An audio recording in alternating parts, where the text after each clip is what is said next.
올 한 해를 키워드로 정리하는 시간, 오늘은 경제 위기입니다. 올해는 우리나라 기준금리가 사상 처음으로 6차례 연속 인상되는 등 특히 경제 위기에 대한 우려가 심화했죠. 부동산과 주식시장은 급냉했고 강원도 레고랜드 사태를 계기로 한 자금 경색 우려는 현재 진행형입니다.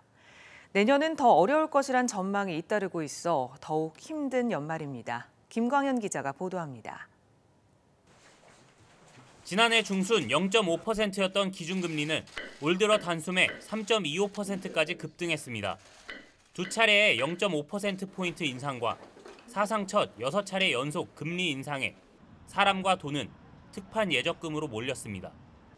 아침 6시 반부터 굉장히 대기인원이 많아가지고 오래 기다렸어요. 이율 높은 데를 찾아가는 은행을 찾아가잖아요. 대신 초저금리 시대 빚을 내서라도 투자한다던 부동산과 주식시장에선 돈이 빠져나가기 시작했습니다. 주택담보대출 금리가 8%에 달하면서 로또라고까지 불린 분양시장에 미분양 바람이 불기 시작했고 주택 거래도 뚝 끊겼습니다. 고공행진을 하던 세종을 중심으로 아파트 가격이 떨어지기 시작하더니 지역의 모든 부동산 규제가 해제됐지만 하락세는 멈출 줄 모르고 있습니다. 최근 몇 년간 급격한 상승을 좀 했거든요. 가격이 하락되는 양상으로 접어들면서 지금 형성돼 있는 가격보다 훨씬 더 낮아야 된다라는 심리가 좀 팽배해진 것 같아요. 강원도발 레고랜드 사태까지 겹치면서 자금 경색 우려가 커진 상황.